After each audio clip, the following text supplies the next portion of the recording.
So 2 months ago, almost to the day, I think this weekend, the Sunday is going to be the 2-month anniversary.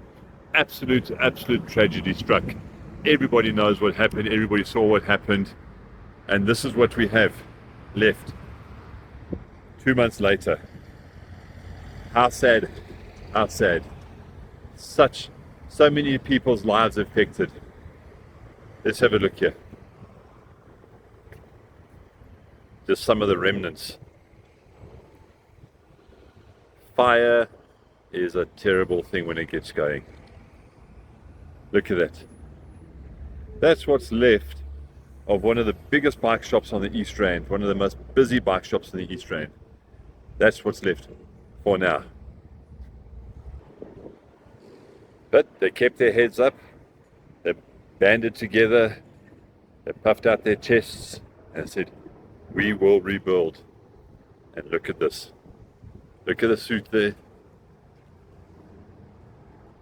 Fortunately, their service center, their workshop, survived the blaze. That's going. And that has kept on going all along. Let's take a walk around here. When they said we will rebuild and they'll be back, here they are. Bikeshop Boksburg is officially open for business.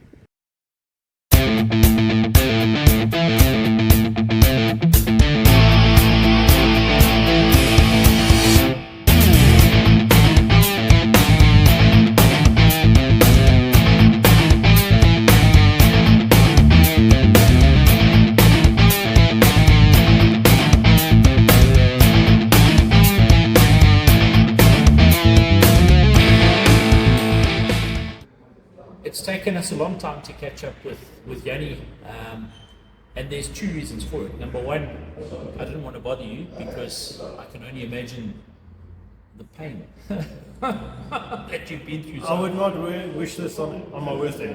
So you'll all know, you would have seen the story that Donovan did for Ride Fast and Burton Trail magazine on the Motor Media site. This shop was literally a blazing inferno exactly 2 months ago. Exactly, yeah. Well, tomorrow, 2 months ago. This is the anniversary, so it's Friday afternoon. We should be out there having a beer or two, but we're here working. I hope you appreciate the effort. Well, thank you. Yeah, basically, guys, 13 days from start of renovation and filling up and all that. Yeah. You are up and running and operating F&I, is that correct? Everything. Spares, workshops, sales, tradings, you name it. Oh, that's fantastic. Unfortunately, no section support. That's coming soon. Yanni, tell us a little bit about the process. So it's been 2 months. We've walked into the premises now. Sean's just done the walkthrough, and you have to admit it's mighty impressive. It's been a pain. I had to wait. We're still waiting for the insurance. They have assisted us with the interim payment, which we are really grateful for at the end of the day. Without them, I wouldn't be able to start the shop up again. Well, chatting earlier, I mean, we always hear nightmare stories about insurance companies. You said without them, you'd be buggered. I'll be buggered, straightforward. Well, that's good to hear. So thank you guys. Yeah, so from my side, thank you. Yeah. For the process, we had to wait for premises. Yeah. Unfortunately, there was another dealer inside here, so we had to wait until they move out. Yeah. And they literally moved out on 10th of August. So I've had 13 days to get the shop ready. 13 days to get a fully fledged motorcycle dealership like this up and running. And just to explain where they are, go to the old Bikeshop Boksburg, drive into where you normally drove in, you'll find them there. As simple as that. Yeah. Talk us through the process, because the pictures, we'll put some pictures up into this video. Of what it was compared to what it is now. It's polar opposite. And once again, it must have been heartbreaking for Sean and I. We've discussed it often. How many used bikes did you lose? The total loss was about 200, close to 200 motorcycles. 200 motorcycles, right? It's heartbreaking. And the big thing for us is the used bikes especially are absolutely irreplaceable. And those are the bikes that people would buy. The guys who maybe can't afford a new motorbike, that was your option. Yes, you know what I mean? And you had some fantastic stock. We were here just before it happened. We've been very fortunate with all our customers coming to help us. customers selling and then reaching out saying, listen, they want to sell their motorcycles Well, without them. let's talk about that. Without You've been our- on a buying drive. Correct. You've been buying drive, and we still go on a buying drive. Yeah. We still need to fill at least another 100 motorcycles, which I would like to do by the end of September. Well, and what's the criterion? If you've got it's got to be a decent bike. Good, clean, quality stock. Yeah. We'll always look at bike. Well, you need to get in touch. If you're selling your bike and perhaps you've got a little bit too old for your motorcycle, you want to downsize, you can take it from there. But Yanni, it wasn't only motorcycles, it was parts. You mentioned a figure earlier that made my eyes water. It cost more than my house. And of course, there was an accessory store upstairs. Yeah, fortunately. Yeah. Unfortunately. It's been tough, but you know, it doesn't help we sit down and cry about Not it. at all. Not at all. We- Do you know we- the we- cause we of the actually- fire? There was lots of. Listen, let's put the speculation to bed right now. There was lots of speculation. The speculation, Investigations were done.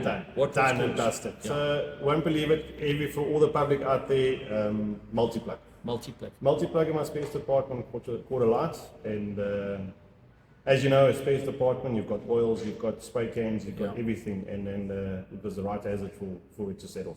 So there we go. Let it be a lesson. Don't overload your multi-plug and try to turn them off at night. I guess. That's it. I guess that's the. all my guys at the shop currently, we switch everything off. And I actually start doing it in my house as well now. So it's It's a lesson out that's there it, for you. yeah. The stuff they teach you at school, it's true.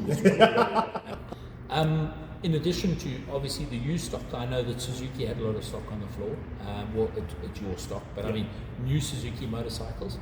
Talk us around that. Well, in the Blaze, we lost 30 new motorcycles. We are waiting for shipments, as you know, with Suzuki. Yes. There's high demand on the DS250s and a bunch of other models which customers are waiting for. Yeah. I can honestly and truly say with Suzuki side, they were fantastic. Once they heard the news, they jumped in. Whatever we needed, they gave. The gazebos, demo motorcycles, whatever we could squeeze out anywhere, they assisted all those things. That's So great. It's great to have a it's giant really, team. the brand is who the people are. Okay, so tell us a little, what's your plan? So where to from now? What I've seen now, your workshop is up and running. The place we do all the bike washes and things, it is pumping. The showroom is filling up very nicely. Yeah.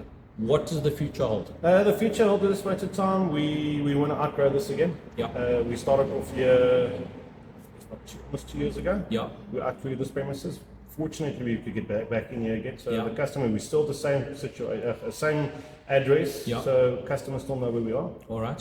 We want to bang this out and completely into where we burst from the scenes. Yeah. The building next door is probably going to take about at least a year. Yeah. And then we're gonna really step it up from there. Bigger and bigger, better showroom with a bigger accessory department. So the next time customers see in a year's time, they're gonna see this shop's gonna be completely turned around. Well, that's fantastic. Sean's done the walkthrough. You can see what kind of stock these guys carry.